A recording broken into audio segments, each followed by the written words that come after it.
আসসালামু আলাইকুম বন্ধুরা, আমি গার্ডেন কেয়ার পক্ষ থেকে মোহাম্মদ সাকিন হোসেন বলছিলাম। আজকে কথা বলবো সাইটাস বা ক্যাঙ্কার সম্পর্কে।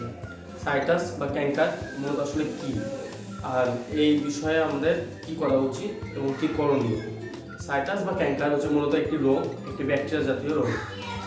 এটার যে করণীয়গুলো আছে ওই বিষয়গুলো নিয়ে আজকে আলোচনা করবো এবং কীভাবে এটা হয়ে থাকে। সাইটাস মূলত হচ্ছে জান্তমোনাস এক্সোকোডিস আক্রমণের কারণে এই সাইটাস বা ক্যাঙ্কার রোগটি হয়ে থাকে। মূলত পাতাতে যে হলুদ বর্ণের শক্ত যে দাগগুলো দেখতে পাই, হলুদ বর্ণের শক্ত হয়ে যে দাগগুলো থাকে পাতা বা ডালে, অনেক সময় এই জিনিসটা ফলেও দেখা যায়। আর এটি মূলত দেখা যাচ্ছে বর্ষাকালে হয়। বর্ষাকালে দেখা যাচ্ছে জলীয় বাষ্প বাতাসের আর্দ্রতাটা অলমোস্ট দেখা যাচ্ছে 91% হয়ে থাকে। তো দেখা যাচ্ছে এই সময় দেখা যাচ্ছে যে সাইটাস ক্যাঙ্কারের আক্রমণটা অনেক বেশি হয় বা এই সময় তার বংশবিস্তারটা বেশি করে থাকে। এখন বিষয়টা যেটা হচ্ছে যে সাইটাস ক্যাঙ্কার একটি ব্যাকটেরিয়া জনিত রোগ। তো এটা কিভাবে আমরা বেঁচে থাকতে পারি এটা থেকে? সাইটাস ক্যাঙ্কার মূলত 4-5 মাস হয়ে থাকে এবং আপনার যতই যাই করেন না কেন, তো এটি 4-5 মাস থেকেই যায়।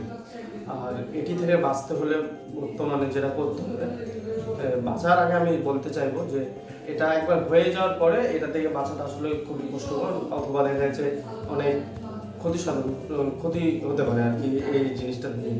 তো এটার জন্য যেটি করতে হবে সেটি হচ্ছে কপার অক্সিক্লোরাইড গ্রুপের দেখা যাচ্ছে যে অক্সিকপ, তারপরে হচ্ছে যে কোরোনেক্স, তারপরে হচ্ছে ব্লিটস, এইগুলো দেখা যাচ্ছে ব্যবহার করতে পারি আমরা। দেখা যাচ্ছে অক্সিকপ 3 গ্রাম 1 লিটার পানিতে ব্যবহার করে প্রতি 7 দিন পর ব্যবহার করতে পারি আমরা। আর এটি মূলত দেখা যাচ্ছে ব্যবহার হবে যখন কম হবে, মানে সাইটাসের রোগটা সেরকম পর্যায়ে যাবে না, মূলত কম পর্যায়ে থাকবে, সে সময় দেখা যাচ্ছে এই জিনিসটা ব্যবহার করে দিবে। আর যদি অতিরিক্ত পর্যায়ে বেড়ে যায় তাহলে আমরা ব্যবহার করতে পারি স্ট্রেপ্টোসাইক্লিন গ্রুপের যে কোনো ছত্রাকনাশক বা ব্যাকটেরিয়ানাশক আমরা ব্যবহার করতে পারি 1 গ্রাম 8 লিটার পানিতে ব্যবহার করতে পারি আমরা। আর এটির সাথে দেখা যাচ্ছে অক্সিকপ দেখা যাচ্ছে 16 গ্রাম থেকে 24 গ্রাম ব্যবহার করতে পারি 8 লিটার পানিতে। তারপরে দেখা যাচ্ছে যে এই 2 গ্রুপের যে ব্যাকটেরিয়া নাশকগুলো আছে এটা মূলত এটার সাথে অনেক ভালো কাজ করে এবং এটা একটি ছোঁয়াছুঁয়ি রোগ বলা যায় এই ধরনের।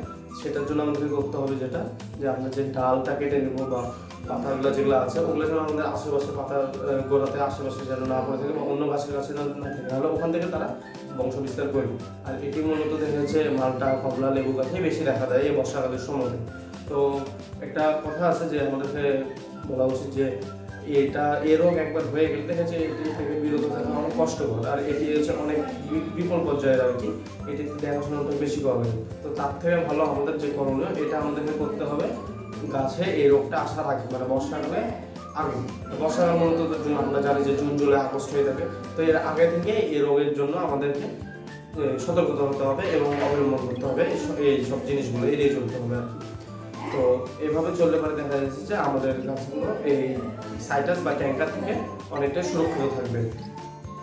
আর এটি দেখা যাচ্ছে 1 মাস টানা 1 মাস এই ছত্রাকনাশক বা ব্যাকটেরিয়ানাশকগুলো প্রতি 7 দিন ব্যবহার করতে হবে এবং প্রতিনিয়ত ব্যবহার করতে হবে আর কি। তাহলেই শুধুমাত্র একান্ত আমরা পারি এই রোগ থেকে বাঁচতে আর কি।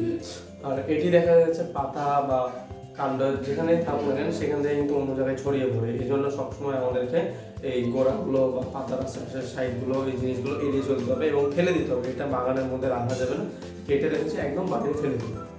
তো এই ছিল আজকের আমাদের মূল ভিডিও সাইটাস এবং ক্যাঙ্কার নিয়ে। তো ভালো থাকবেন, সুস্থ থাকবেন এবং কিছু তথ্য সংক্রান্ত আরও ভিডিও পেতে আমাদেরকে সাবস্ক্রাইব করে রাখুন আমাদের চ্যানেলটিকে। ধন্যবাদ।